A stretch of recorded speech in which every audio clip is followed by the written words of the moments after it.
Bismillahirrahmanirrahim.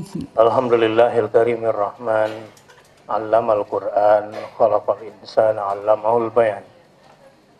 Asyhadu an la ilaha illallah wa asyhadu anna Muhammadar Rasulullah. Allahumma shalli ala Muhammad wa ala ali Muhammad. Subhanaka la ilma lana illa ma 'allamtana innaka antal alimul hakim. Subhanaka la ilma lana illa ma 'allamtana innaka antal alimul hakim. Subhanaka la ilma lana illa ma 'allamtana innaka antal alimul hakim. Rabbi zidni ilma. Berbahagia pada hari ini kita berada di awal bulan suci Ramadan. Ibarat Ramadan adalah piring, maka piring ini tak akan berarti apa-apa jika tidak ada isinya atau makanan di atasnya. Dan adalah orang-orang bodoh kalau hanya kemana-mana bawa piring terus. A'udzubillahi minasyaitonirrajim. Untuk apa sesungguhnya Ramadan ini ada? Ramadan ini sebetulnya hanyalah piring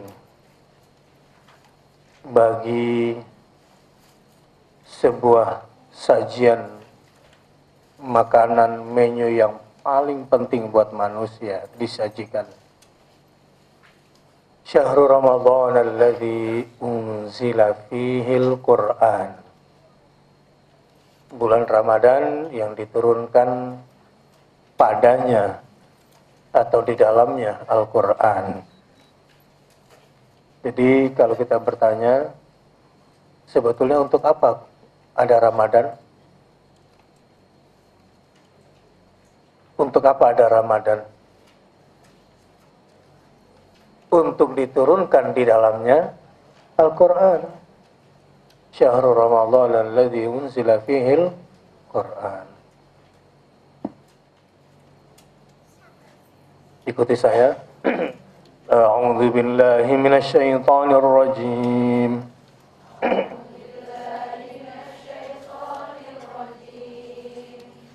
Bismillahirrahmanirrahim.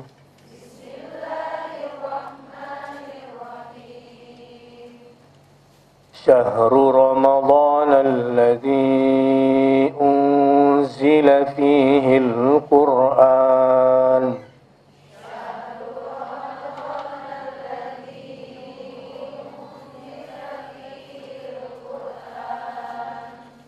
Hudan linnasi wa bayyinatin minal huda wal furqan.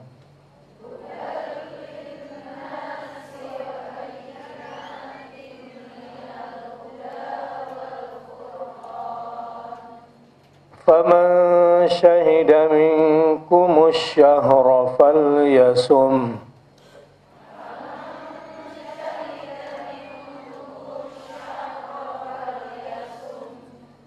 ومن كان مريضا أو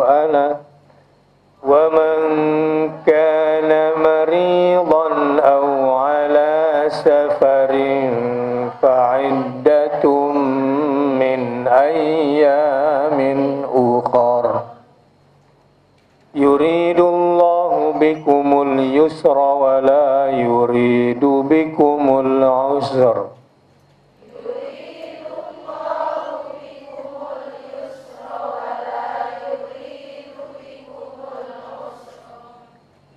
وَلِتُكْمِلُوا الْعِدَّةَ وَلِتُكَبِّرُوا اللَّهَ عَلَى مَا هَدَاكُمْ وَلَعَلَّكُمْ تَشْكُرُونَ.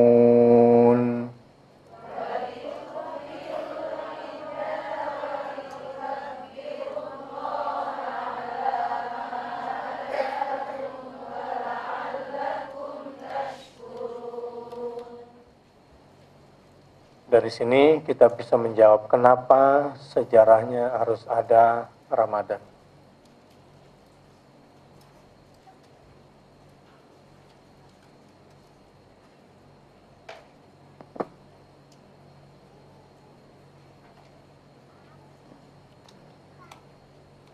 Beberapa hari yang ditentukan itu ialah bulan Ramadan.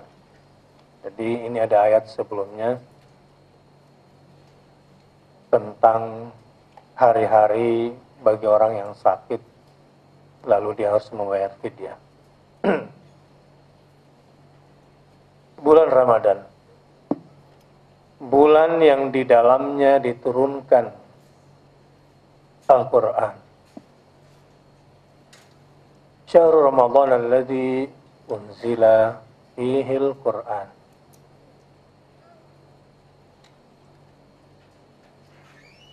Kata permulaan di sini sudah tafsiran. Jadi pada malam itu, inna anzalnahu fi lailatin mubarakah. Lailatul mubarakahnya itu adalah inna anzalnahu fi lailatul qadar, pada malam qadar. Malam qadar itu terjadi pada syahrul Ramadan alladzi unzila fihil Quran. Nah, ketika itu diturunkan, dua fase turunnya Al-Quran terjadi pada malam itu. Fase pertama, dari Lauhul Mahfud ke langit dunia, itu turun langsung 30 juz. Dan fase kedua, dari langit dunia ke qalbu Muhammad secara bertahap. Nah, tapi yang turun pada malam hari itu adalah surah Al-Alaq ayat 1 sampai 5. Jadi dua fase Quran pada saat itu turun. Diturunkan dari langit semuanya.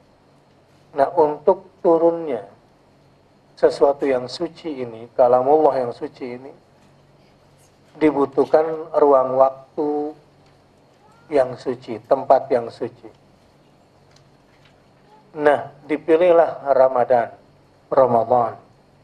sebagai lorong waktunya, tempat sucinya itu. Demi turunnya firman Allah yang suci,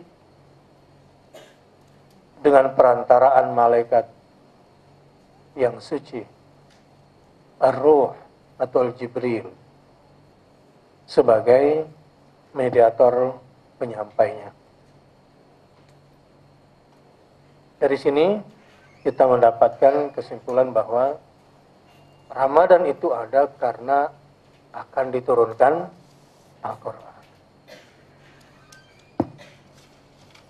Pada saat Quran diturunkan di bulan Ramadan itu, di sini ada 3 fungsi Al-Quran. Dan bagi siapa yang ingin menikmati Ramadan, menikmati Al-Quran di bulan suci Ramadan, 3 poin ini bisa dijadikan sebagai target dalam berquran, hidup bersama Al-Quran. Yang pertama, hudan linnas, sebagai petunjuk bagi manusia. Jadi Quran ini bukan hanya hudan lil muttaqin saja, tapi bisa juga menjadi hudan linnas. Cuma memang tentu berbeda kadarnya. Kadar hidayah yang bakal diperoleh manusia umum, awam, dengan orang-orang yang bertakwa khusus itu. Nanti kita akan baca tafsir lebih lanjut. Fungsi yang kedua adalah sebagai bayyinat, penjelasan mengenai petunjuk itu.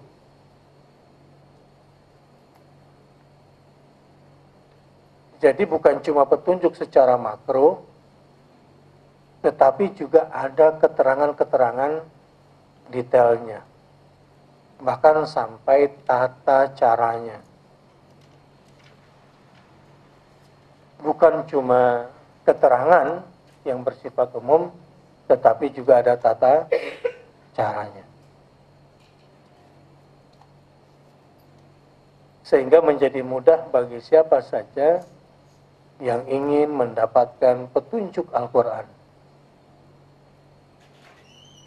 Misalnya nih, pemabuk, kemudian pencuri, pezina, apalagi misalnya penjahat-penjahat semuanya nih, di bulan suci Ramadan ini insya Allah akan banyak yang tobat. Dan bulan penuh kebaikan ini, ketika digaungkan Quran di dalamnya, ya, sebetulnya berani memunculkan Al-Quran di toa-toa masjid itu udah maju sebetulnya dulu itu. Waktu dilarang, kalau sekarang udah mulai dipersempit lagi dikit. Hanya gara-gara Pak Wakil Presiden gak bisa tidur memang di kampungnya itu. Ketika itu diperdengarkan, ya cuma memang ada masalah etika memang, ya. Masalah etika pengurus masjid saja kadang-kadang yang peradabannya agak kurang. Dan tersiksa juga kalau pas menghadapnya ke jendela rumah kita, ruang kamar pula gitu, seru. Kita ngobrol juga mesti teriak-teriak gitu. Apalagi pakai pengumuman segala. Ibu Maimunah, Ustadz sudah datang, kan gitu. RT 10, Yasinan segera dimulai nih. Ibu Kusni, gitu. Aduh. Iya. Baru pengumumannya. Assalamualaikum warahmatullahi wabarakatuh.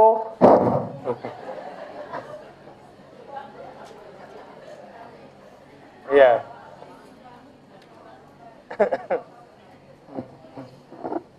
Masih sebagian di kampung, di kota masih ada. Hah? Di Klender masih ada.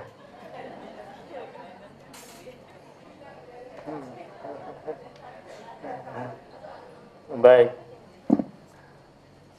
Wabayyinatin minal huda. Artinya orang-orang yang awam sekalipun nih kalau sudah dengar Quran itu ya pada tobat.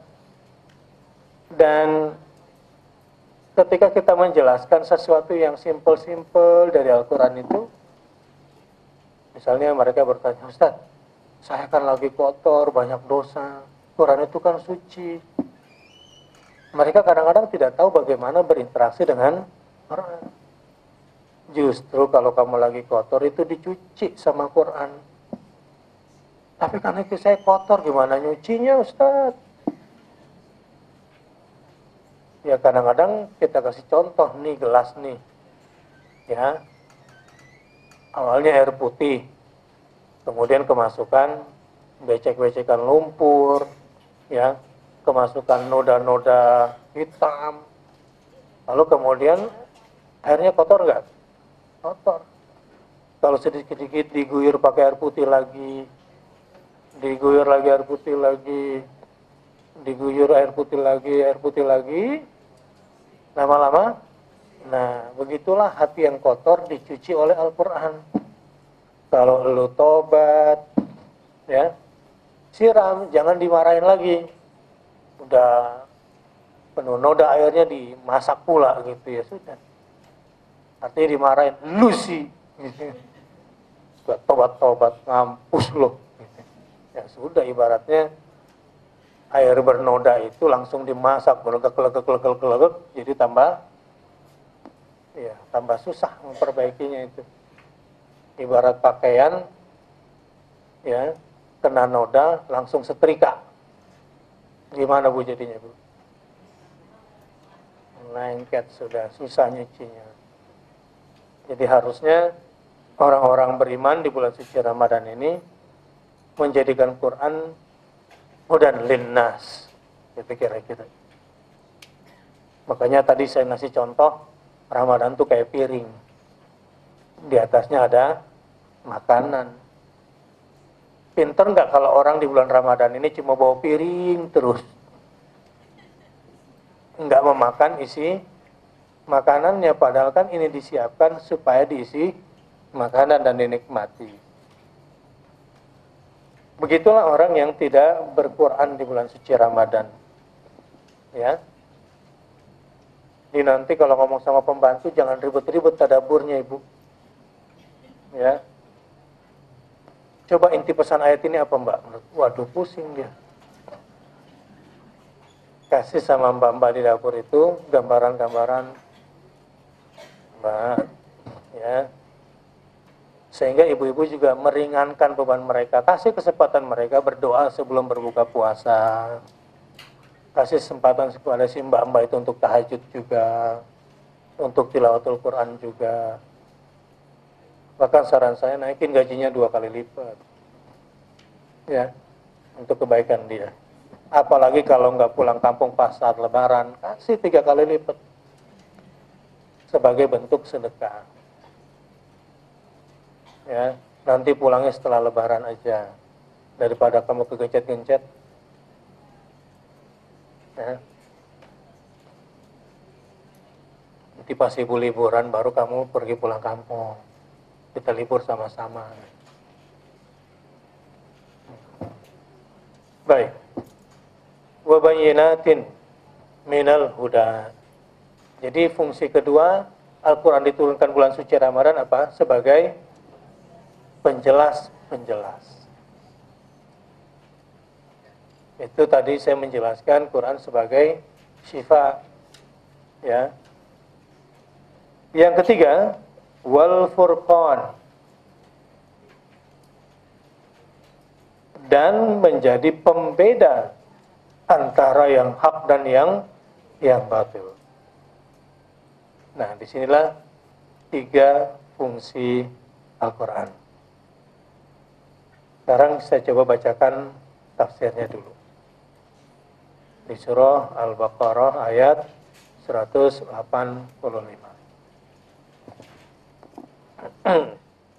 Ibnu Katsir menjelaskan bahwa Allah Ta'ala memuji bulan puasa atau bulan Ramadan ini dibanding bulan-bulan lainnya.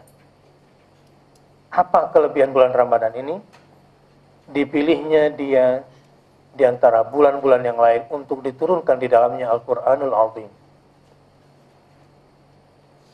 Sebagaimana telah dijelaskan dalam beberapa hadis bahwa sesungguhnya dialah bulan di mana kitab ilahiyah turun di dalamnya kepada para nabi. Jadi ternyata bukan cuma Al-Quran yang diturunkan di bulan Ramadan itu, tapi semua kitab-kitab suci yang diturunkan kepada para nabi masa lalu itu juga diturunkannya pada bulan Ramadan. Sebagaimana dijelaskan oleh Wa'ilah bin Al-Asqa, sesungguhnya Rasulullah SAW bersabda, unzilat suhuf Ibrahim fi awwali lailatin min Ramadan. Lembaran-lembaran wahyu yang diturunkan kepada Ibrahim diturunkan pada bulan Ramadan. Wa unzilatit Tauratu lastu mudhina min Ramadan. Nilai di sini. Dan diturunkan Taurat juga pada bulan Ramadan. Wal Injilu li thalasi asyrat khalat min Ramadan. Pada hari ke-13 bulan Ramadan dan setelahnya. Wa unzilal Quran li arba' wa 20 khalat min Ramadan.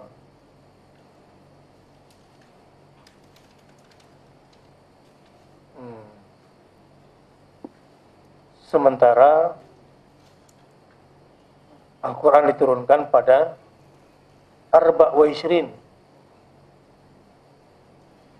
ke-24 khalat min Ramadan. Wallahu a'lam bishawab, ini riwayatnya. Jadi intinya bahwa semua kitab suci dari masa Ibrahim alaihissalam sampai Muhammad sallallahu alaihi wasallam diturunkan pada bulan Ramadan. Jadi ini bulan memang sangat istimewa. Saya sering menjelaskan beda Ramadan dengan bulan Juni. Jadi pada saat ini ada yang hidup di bulan Ramadan dan saat ini juga masih ada yang di bulan Juni. Yang hidup di bulan Ramadan diantaranya orang-orang di ruangan ini dengan semua situasi pikirannya, dengan semua situasi perasaannya, dengan semua aktivitas-aktivitasnya, mereka hidup di dalam lorong suci Ramadan insya Allah. Tapi di luar sana ada orang yang masih berkubang dalam kubangan Juninya. Tentu cara berpikirnya, sikap mentalnya, keyakinan-keyakinannya, perilaku-perilakunya, kegiatan-kegiatannya, semua masih dalam kondisi kejuniannya. Tetapi ada juga nanti awal-awalnya di lorong Ramadan, di pertengahan terlempar dari lorong Ramadan masuk ke Juni lagi.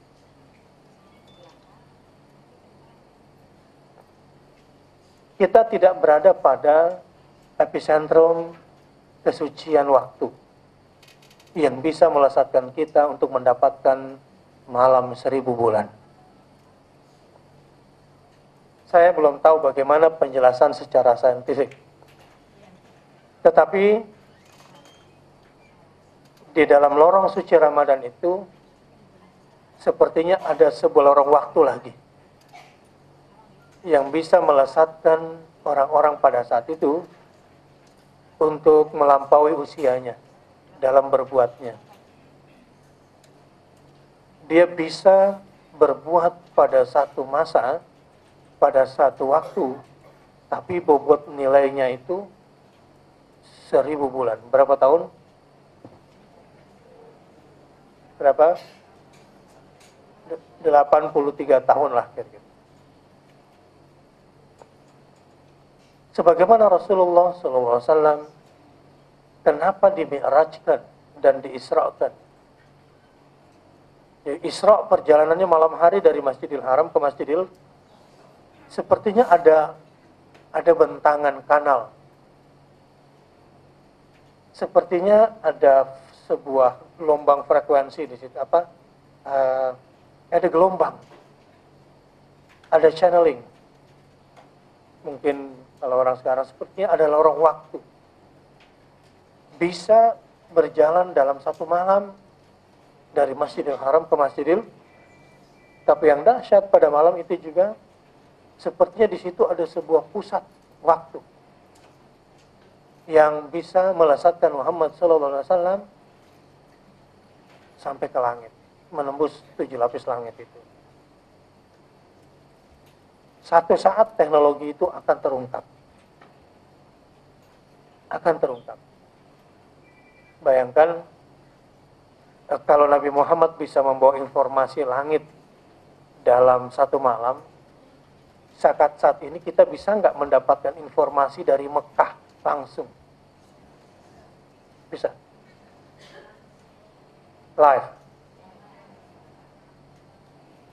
Siapa imamnya, surat apa yang dibaca, bisa langsung sekarang. Itu ibu tahu gimana prosesnya? Ke langit dulu itu.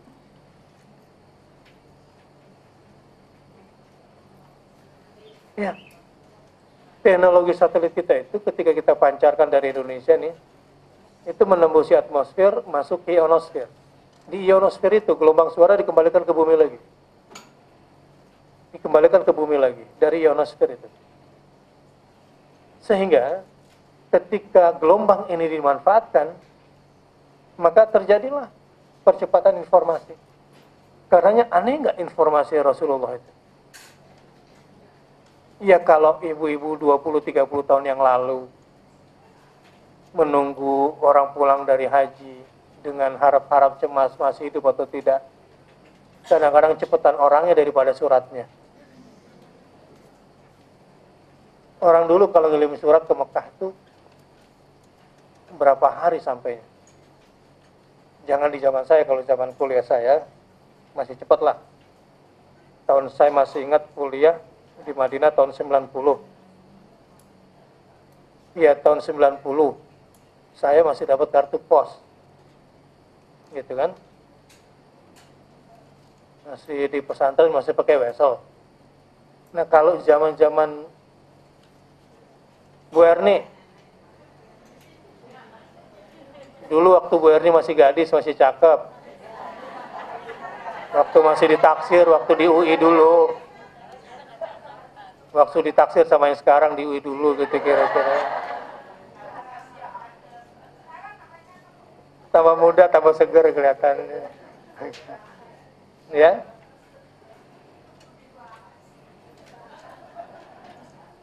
Iya, dari tadi takutnya pada ngantuk gitu kan. Itu dulu kalau neneknya atau keluarganya pergi haji gitu kan, 40 hari. Atau bisa 3 bulan kan. Pakai apa informasinya untuk diterima? Susah lah ya. Surat juga nggak tahu alamatnya kemana kan. Dan nggak dikirim pakai pesawat, pakai laut. Untuk saat itu, memahami informasi Isra Mi'raj tentu sulit. Tapi untuk saat ini, kalau ibu-ibu sedikit saja disingkapkan mengenai ilmu tentang teknologi satelit, mungkin, tidak aneh ya kalau Nabi Muhammad bisa melakukan Isra dan Mi'raj. Kembali kepada Ramadan. Bagaimana kita memahami dimensi ruang waktu Ramadan yang di dalamnya ada Lailatul Qadar, khairun min alfi syahr. Secara dogmatis mungkin susah. Susah bagi kita untuk bisa memahami, untuk memahami bahwa ada yang namanya khairun min alfi syahr.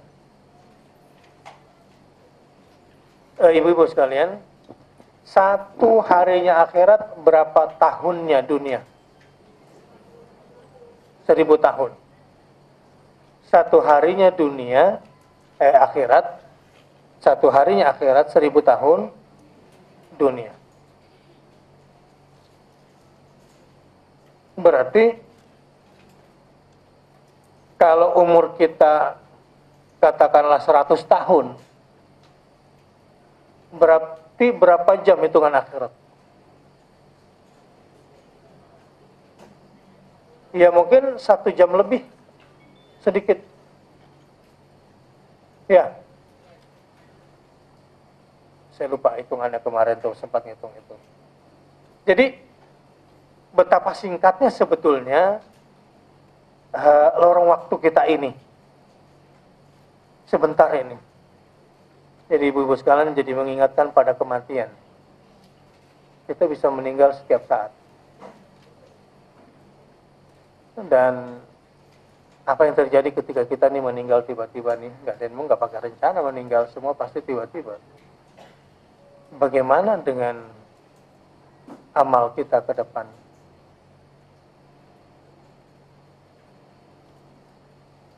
Orang-orang ahli kubur itu banyak yang berteriak, yang di dalam kubur itu minta diberi kesempatan keluar dari kuburan sebentar untuk berinfak. Ada ayat khusus tentang itu. Minta dikeluarin dari kuburnya untuk bisa berinfak.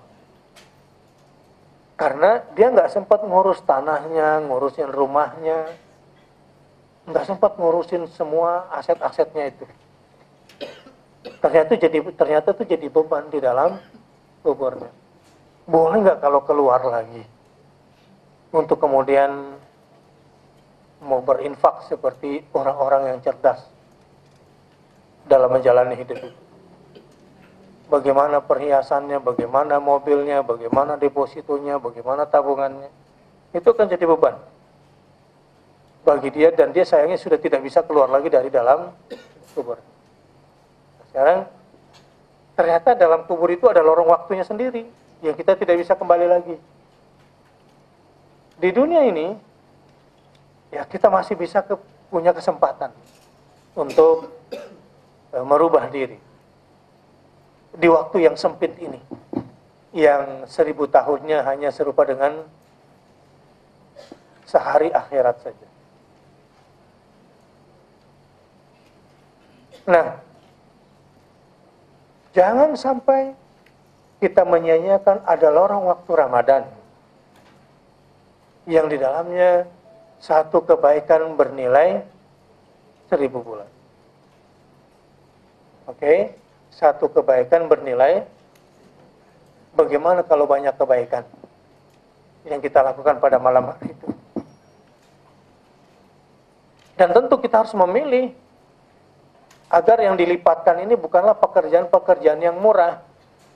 Mudah-mudahan yang dilipatkan 1000 kali lipat ini adalah pekerjaan-pekerjaan yang paling berkualitas, paling tinggi bobotnya.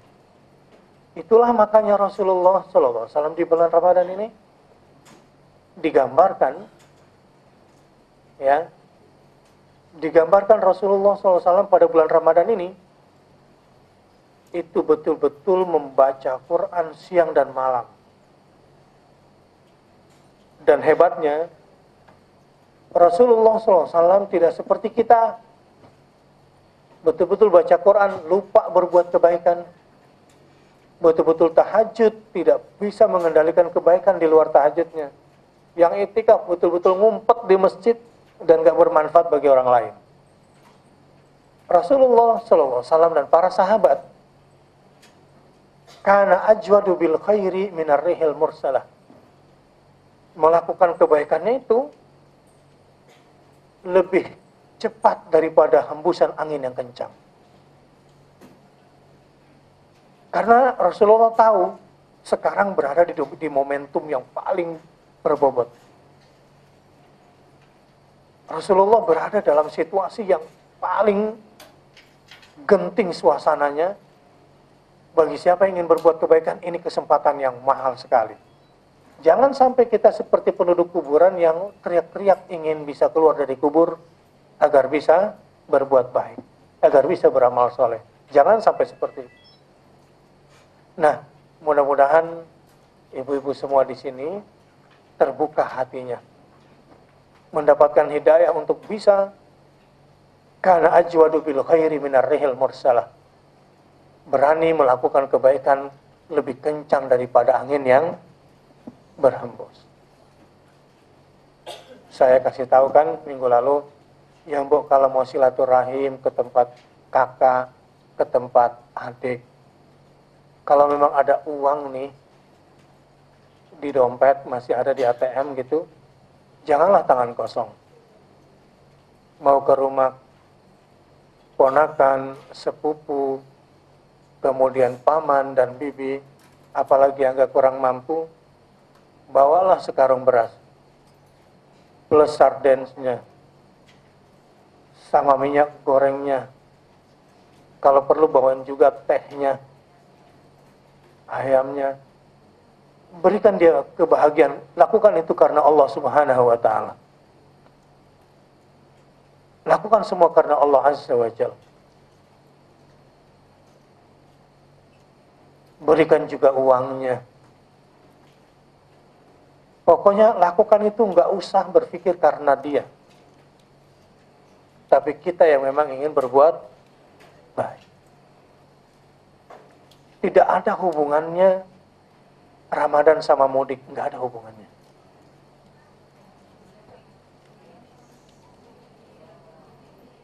Ramadan sama pulang kampung nggak ada hubungannya.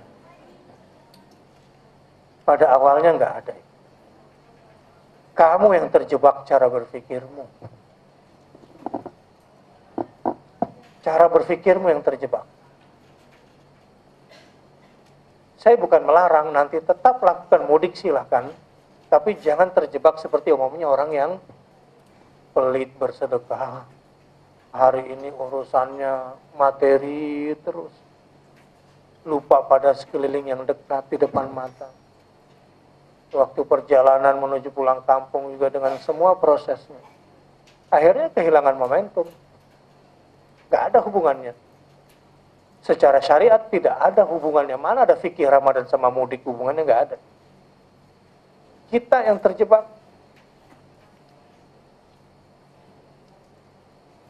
Misalnya, ya itulah masalah shopping misalnya ya. Terutama di akhir-akhir 10 hari terakhir itu. Jebakannya banyak. Jebakan Batman-nya di situ banyak lah kira-kira.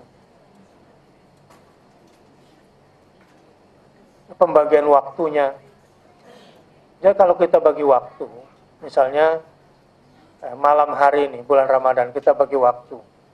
Ya. Ngitungnya dari akhir deh, jangan dari depan. Semalam itu kan 10 jam. Satu malam itu 10 jam katakan sekarang ya. Mulai dari jam 6 sampai jam 4 lah. Kalau kita tarik dari jam 4, Allah Subhanahu wa ta'ala di dalam surah Al-Muzammil itu membagi malam untuk ibadah kita itu dengan 3 bagian. Ada yang ngambil paket sepertiga, ada yang mengambil paket separuh, dan ada yang ambil paket 2/3. Terserah mau ambil paket yang mana. Kalau satu malam itu 10 jam, kita ambil dari jam 4, berarti kan separuhnya berapa jam? 5 jam. Kalau kita ambil jam, ibu-ibu ambil paket setengah malam, berarti kan dari 4 kita tarik ya. 3, 2, 1, 12, 11. Berarti sudah aktif beribadah dari jam 11 malam. Berarti habis tarawih langsung tidur 1 jam ya.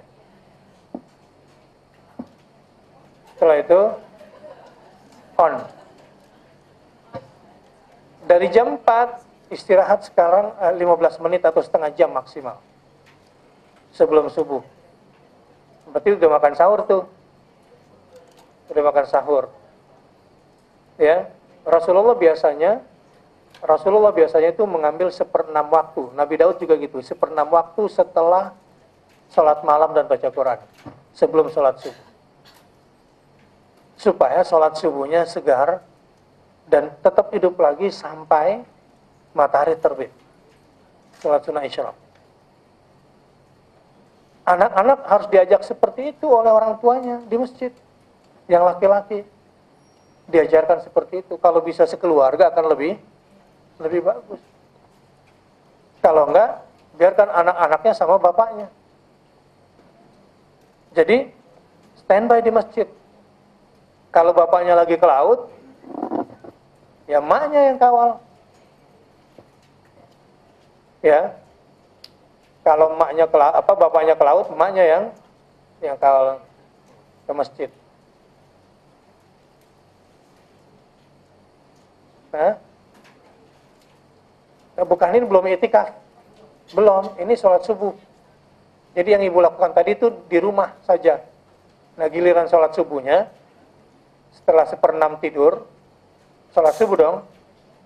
Jadi setelah sholat tahajud, yang merem aja dulu dikit habis baca Quran sambil duduk, kalau bisa nggak usah di kamar, nggak usah di ranjang, duduk aja di sofa. Ya niatnya supaya ibadahnya seger nanti, sholat subuhnya dan sholat sunnah isyraqnya. Udah. Anak-anak di rumah juga dikondisikan seperti itu. Kita yang kondisikan. Dikompakkan, anak-anak itu dikumpulkan. Cucu-cucu dikumpulkan. Ya, lama-lama dia akan terbiasa. Ya kalau bapaknya nggak bisa, terpaksa ibunya. Ya, supaya pahalanya lebih banyak lagi. Ya mengawal itu. Nah itu soal pembagian malam. Tapi kalau mau ambil paket 1/3 juga nggak apa-apa. Jadi 1/3 berarti berapa jam itu? 3 1/3 jam kan? Ya 10 bagi 3. 3/3 berarti dari jam 4 mulai berapa? 3, 2, 1. Ya, jam 1 kurang. Ya, kurang 1/4 lah sudah mulai. Kira-kira begitu. Atau jam 1 malam. Jam 1 pagi itu sudah on itu. Sampai, ya Ustadz kalau kita menyiapkan sahur, niatkan. Jadi itu ibadah juga.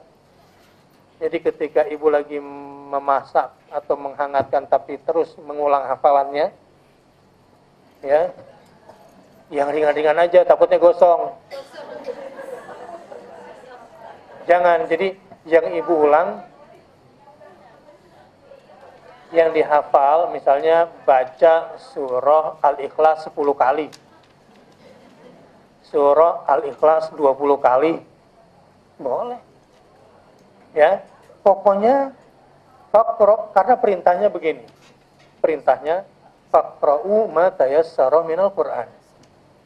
Bacalah, ulanglah hafalan yang paling mudah, yang ringan.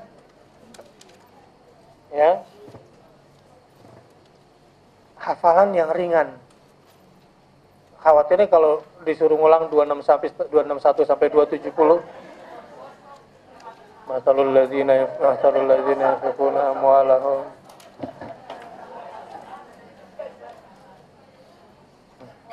Nah, jadi faqra'u ma tayassara minal Qur'an. Jadi baca yang mudah saja. Nah, perintahnya baca Quran, zikir, ngelawan aja. Disuruh baca Quran.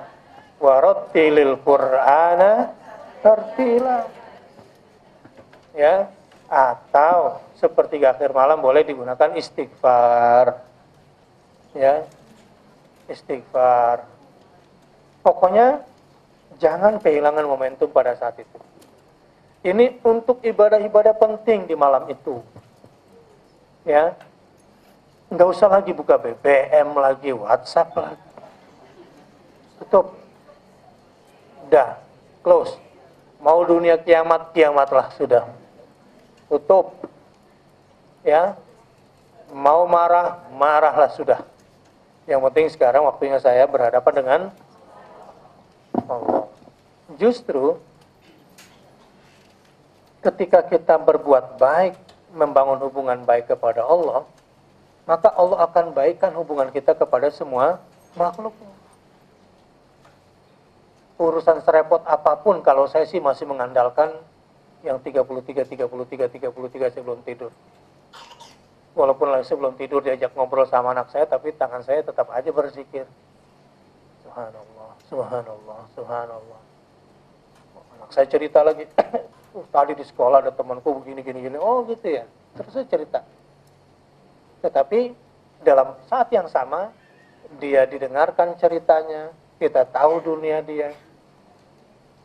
Tapi hati kita juga terus, sehingga pekerjaan besok, aduh besok jam sekian saya harus kuliah subuh, ini sama anak-anak lagi, kemudian ini hari ini syuting sama taping lagi, nanti malam ada ini lagi.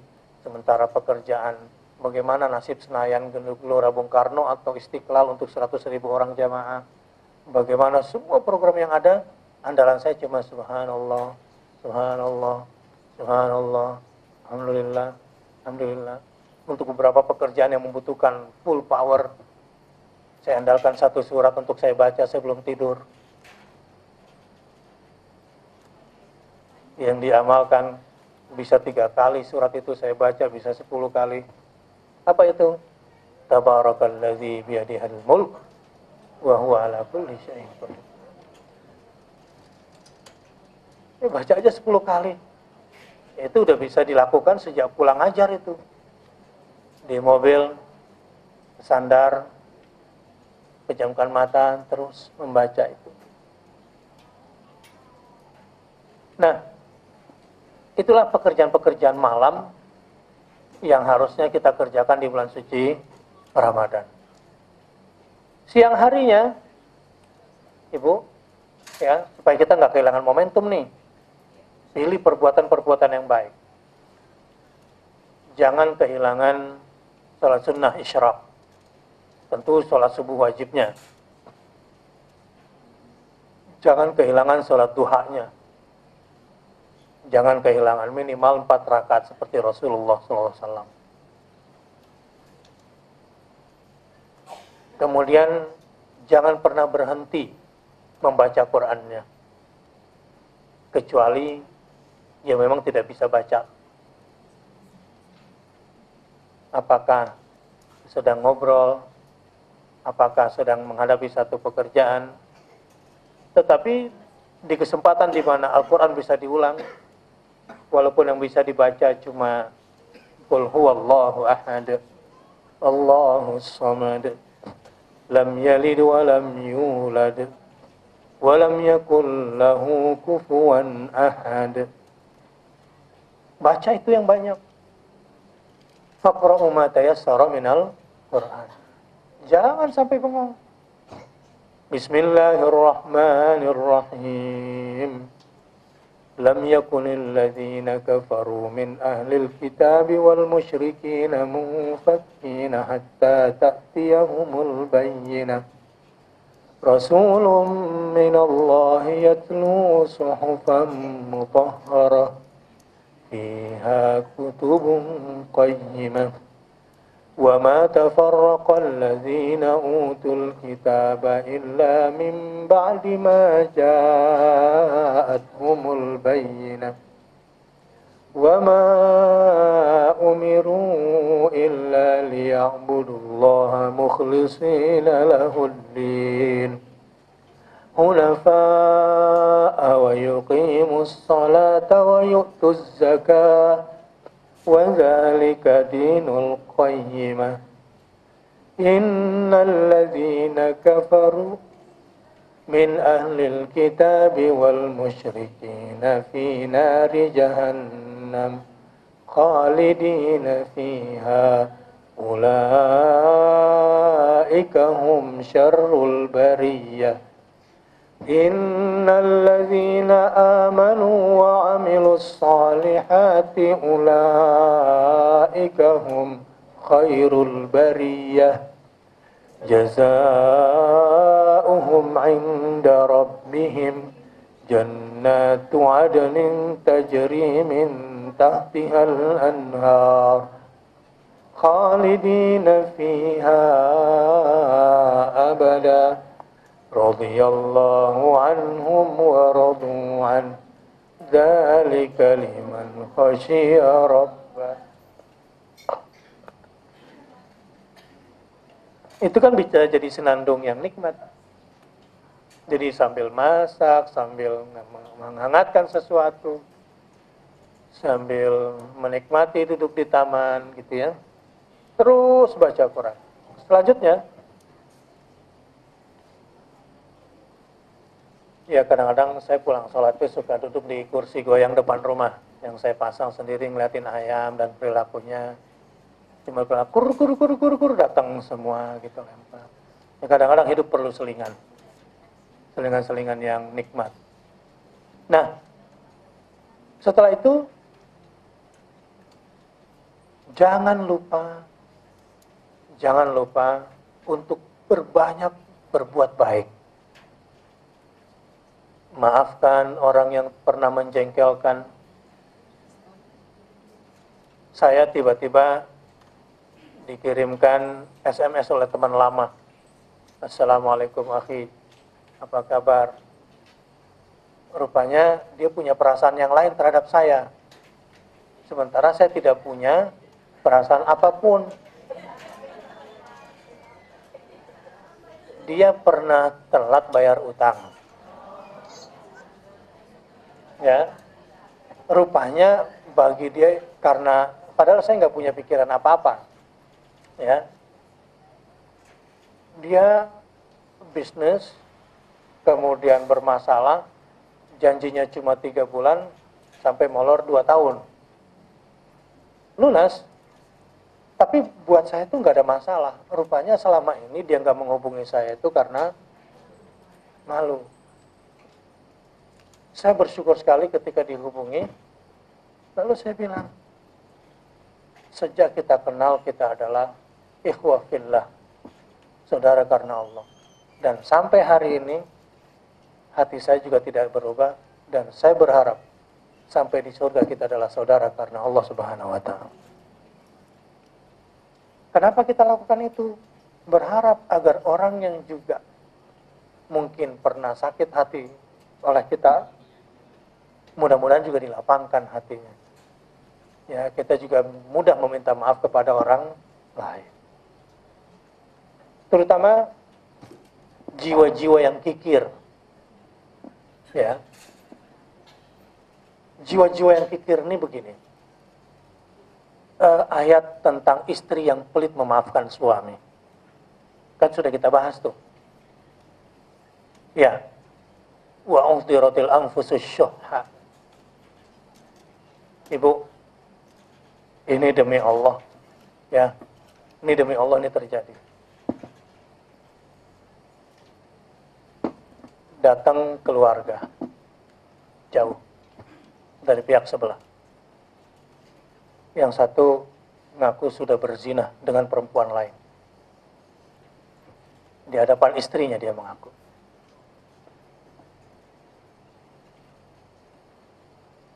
Dan si istri juga mengaku sudah berzina di depan suaminya.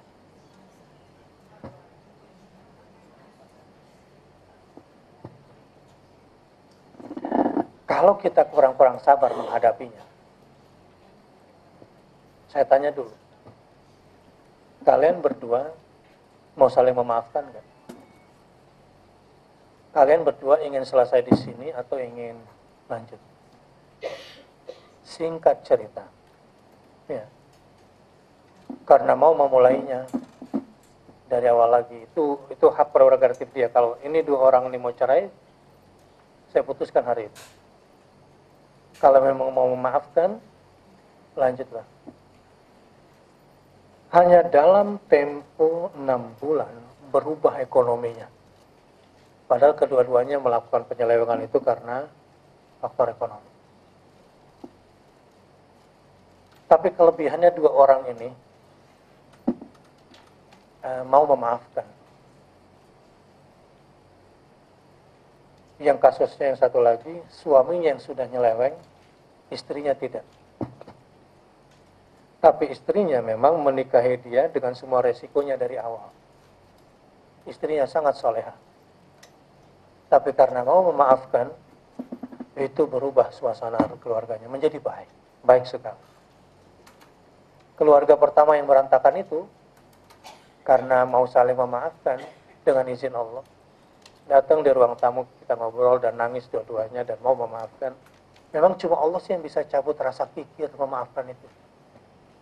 Ada orang yang suka memendam dendam,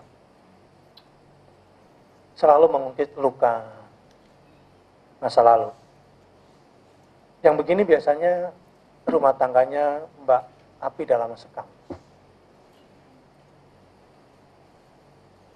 Bisa saja dua-duanya solehah dan soleh. Saya dapat itu. Suaminya rajin ke masjid. Istrinya berhijab juga rajin dengan semua kebaikannya. Tapi sudah lebih 15 tahun tidak seranjang. Masih tinggal serumah. Suaminya kalau sholat subuh paling duluan berjamaah. Ini apa sebabnya begini? Sebabnya syuhun.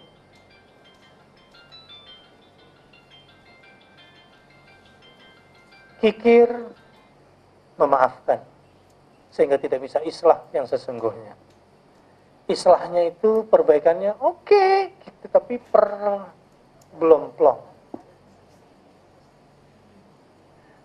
Saya maafkan kalau, saya terima kalau, ya kalau. Ini akan panjang. Nanti sudah cerai pun itu masih sakit. Masih sakit terus itu. Si kiri kanan ini. Si istri ngintipin suaminya nikah sama siapa. Si suami ngintipin istrinya menikah dengan. Dan itu sakit bawaannya. Memang wa uhdiratil anfusus syuh. Allah lah yang memasukkan rasa itu ke kamu akibat dirimu sendiri.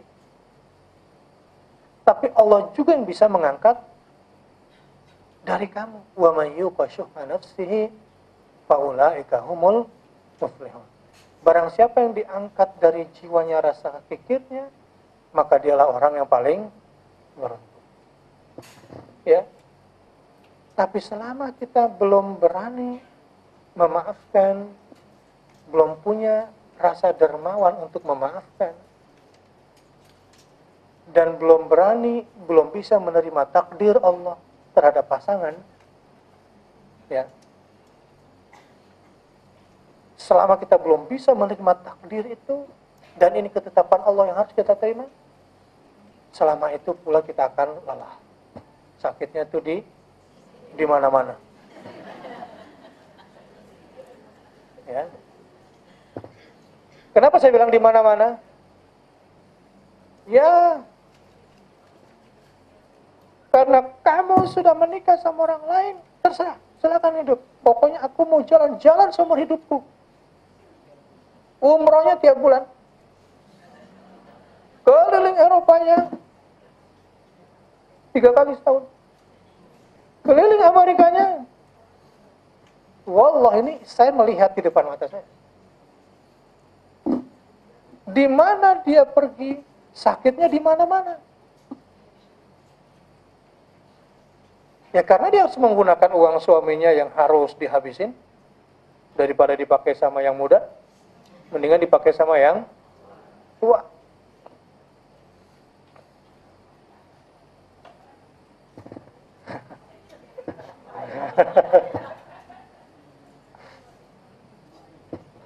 Ya, ini di sono, kalau di sini sih nggak ada, saya lihat bagus-bagus semua. Jangan ibu-ibu bilang, kok Ustaz kayaknya tahu deh gitu. GR, saya nggak tahu. Anda bukan pemeran utama dalam kasus yang sedang ceritakan. Anda cuma penonton, ya.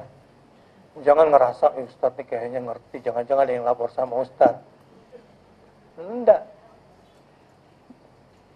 Ini bulan suci. Ya. Ini bulan baik. Mohonlah kepada Allah Subhanahu wa taala. Apalagi kalau orangnya udah mati masih lu gituin aja. Diceritain lagi sama anaknya. Bapakmu tuh nak. Udah panjang urusannya. Ya. Sampai ada seseorang saya temui bapak-bapak sampai sekarang masih tetap bin ibunya saking bencinya sama bapaknya. Ya di nama panggungnya itu. Saya bilang kok nggak matching sih, depannya nama cowok, belakangnya nama cewek, nama ibu saya Ustaz. Kenapa? Kesel sama bapak ya. Untung usianya belum terlalu tua. Ya kira-kira 70 lebih dikit lah.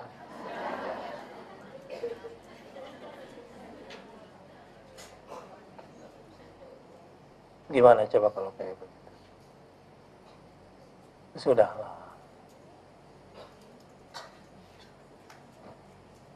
Musa berkata, kamu Adam yang pernah berdosa pada Tuhannya karena memakan buah terlarang. Kamu cucuku Musa yang banyak diajak berbicara oleh Allah,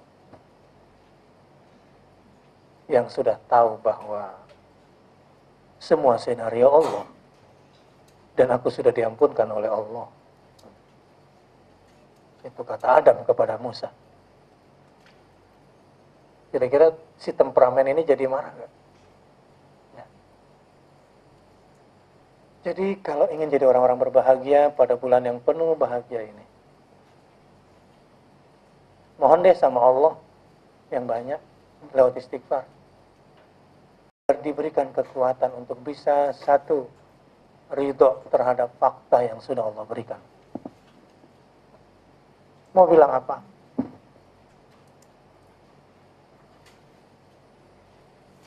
Suamimu suamimu itu begitu gara-gara kamu. Enggak, saya udah berusaha gini. Lu yang milih dia. Iya sih kalau itu Ustaz. Ya iyalah, gimana dari situ semua mulainya. Dan itu adalah ketetapan Allah buat kamu. Tetapi perceraian juga perkara halal. Walau dibenci, bagaimanapun perceraian itu adalah solusi. Iya, solusi. Solusi. Jadi tidak ada yang salah dengan bercerai pada akhirnya. Kalau segala sesuatu karena Allah dulu. Karena Allah pilihan. Yang kedua, berhentilah sakit hati. Karena obatnya sakit hati itu maaf. Cuma satu, nggak ada obat lain. Cari keliling dunia, obatnya sakit hati itu adalah maaf. Dan untuk bisa memaafkan yang paling dalam, untuk mencongkelnya yang sakit itu, cuma Allah. Dan kamu cuma diminta untuk siap, menerima kesiapan. Kalau satu hari cucu ibu atau anak ibu itu kemasukan kesusupan kayu di ujung jarinya, ya, masuk ke dalam dagingnya, disentuh saja sakit. Apa yang ibu lakukan? Gimana caranya? Dia teriak-teriak gimana dong? Ya tega nggak tega. Paling nyuruh dia sabar ya sayang ya. Iya sabar tapi kan Allah yang bilang dikit lagi ya sayang. Iya tapi sakit. Sabar ya sayang. Ustadz nggak tahu sih gitu kan gitu. Gue mau bilang apa kalau dibilang kayak gitu? Ustadz nggak ngerasain, saya tiap hari sama dia satu ranjang. Terus masalah buat gue.